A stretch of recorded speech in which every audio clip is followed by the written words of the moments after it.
ಇಡೀ ವಿಶ್ವವೇ ಆರ್ಥಿಕ ಹಿಂಜರಿತಕ್ಕೆ ಸಿಲುಕಿದಂಥ ಸಂದರ್ಭದಲ್ಲಿ ನಮ್ಮ ದೇಶ ಅಂದರೆ ಭಾರತ ಆರ್ಥಿಕ ಬಿಕ್ಕಟ್ಟಿಗೆ ಸಿಲುಕಿದಂತೆ ಅತ್ಯಂತ ಮುತುವರ್ಜಿಯಿಂದ ದೇಶವನ್ನು ಮುನ್ನಡೆಸಿದಂತಹ ಮಾಜಿ ಪ್ರಧಾನಿ ಮನಮೋಹನ್ ಸಿಂಗ್ ಅವರು ಇದೀಗ ಇಹಲೋಕವನ್ನು ತ್ಯಜಿಸಿದ್ದಾರೆ. ಇನ್ನು ಮನಮೋಹನ್ ಸಿಂಗ್ ಅವ್ರನ್ನ ತೀರಾ ಹತ್ತಿರದಿಂದ ನೋಡಿದಂತಹ ನಮ್ಮ ಮೈಸೂರಿನವರೇ ಆಗಿರುವಂತಹ ಡಾಕ್ಟರ್ ಕೆ.ಸಿ. ಬಸವರಾಜ್ ಅವರೀಗ ನಮ್ಮ ಜೊತೆ ಇದ್ದಾರೆ. ಅವರು ಏನು ಹೇಳ್ತಾರೆ ಕೇಳೋಣ. ಸರ್, ಮೊಟ್ಟ ಮೊದಲನೇದಾಗಿ ಈಗ ಮನಮೋಹನ್ ಸಿಂಗ್ ಅವರು ಈಗ ಇಹಲೋಕವನ್ನು ತ್ಯಜಿಸಿದ್ದಾರೆ. ಅವ್ರನ್ನ ನೀವು ತೀರಾ ಹತ್ತಿರದಿಂದ ಯಾವ ಒಂದು ಸಂದರ್ಭದಲ್ಲಿ ನೋಡಿದಿರಿ ಅಂತ?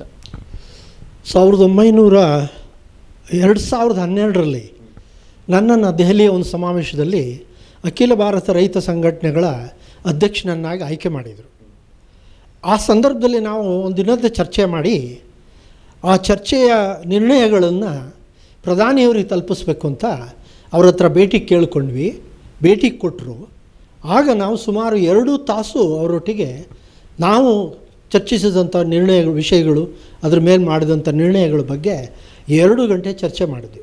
ಅವರು ಪ್ಲ್ಯಾನಿಂಗ್ ಕಮಿಷನ್ ಅಂದಿನ ಕಾರ್ಯದರ್ಶಿ ಆದಂಥ ಪ್ರಸಾದ್ ಅವರನ್ನು ಕರೆಸಿ ನೋಟ್ ಮಾಡ್ಕೋಬೇಕು ನೀವು ಏನು ಹೇಳ್ತಾರೆ ಅದನ್ನು ಅಂಥೇಳಿ ಸುಮಾರು 2 ಗಂಟೆ ನಮ್ಮ ಹತ್ರ ಚರ್ಚೆ ಮಾಡಿದರು.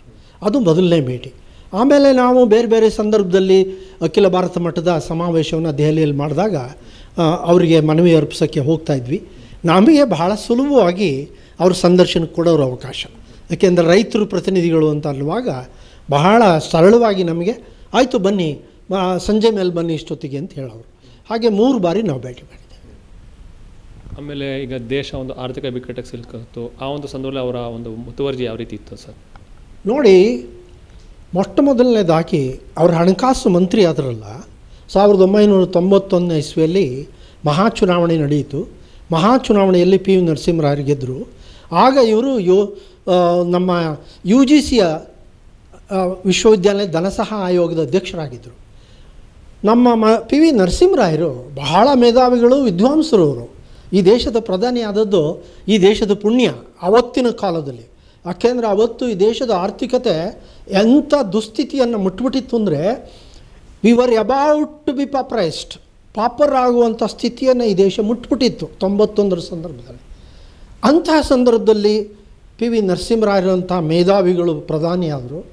ಅವರು ತಮ್ಮ ಆಲೋಚನಾ ಕ್ರಮದಲ್ಲಿ ಗಮನಿಸಿ ಯಾರನ್ನು ಹಣಕಾಸು ಮಂತ್ರಿ ಮಾಡಬೇಕು ಅನ್ನುವಾಗ ಮನಮೋಹನ್ ಸಿಂಗ್ ಖ್ಯಾತ ಅರ್ಥಶಾಸ್ತ್ರಜ್ಞ, ಅಷ್ಟೊತ್ತಿಗೆ ಸರ್ಕಾರದಲ್ಲಿ ಬೇರೆ ಬೇರೆ ಸ್ಥಾನಗಳನ್ನು ಅಲಂಕರಿಸಿ ತುಂಬ ಸಹಕಾರವನ್ನು ದೇಶದ ಅಭಿವೃದ್ಧಿ ಕೊಟ್ಟಿದ್ದರು. ಅದನ್ನು ಗಮನಿಸಿ ಅವರಿಗೆ UGC ಚೇರ್ಮನ್ಗೆ ಫೋನ್ ಮಾಡ್ತಾರೆ. ಇವರೇನೋ ಫೈಲ್ ನೋಡ್ತಾಯಿದ್ರು. ಮನಮೋಹನ್ ಸಿಂಗ್ ಅವರೇ, ನೀವು ಬಹಳ ದೊಡ್ಡ ಜವಾಬ್ದಾರಿ ಹೊತ್ಕೋಬೇಕು, ನನ್ನ ಜೊತೆ ನೀವು ಹಣಕಾಸು ಮಂತ್ರಿ ಕೆಲಸ ಮಾಡಬೇಕು ಅಂತಾರೆ. ಮನಮೋಹನ್ ಸಿಂಗ್ ಅವರು ಇದನ್ನು ನಿರೀಕ್ಷಣೆ ಮಾಡಿರಲಿಲ್ಲ. ತಕ್ಷಣ ದಿಗ್ಭ್ರಮೆ ಆಗುತ್ತೆ ಅವರಿಗೆ.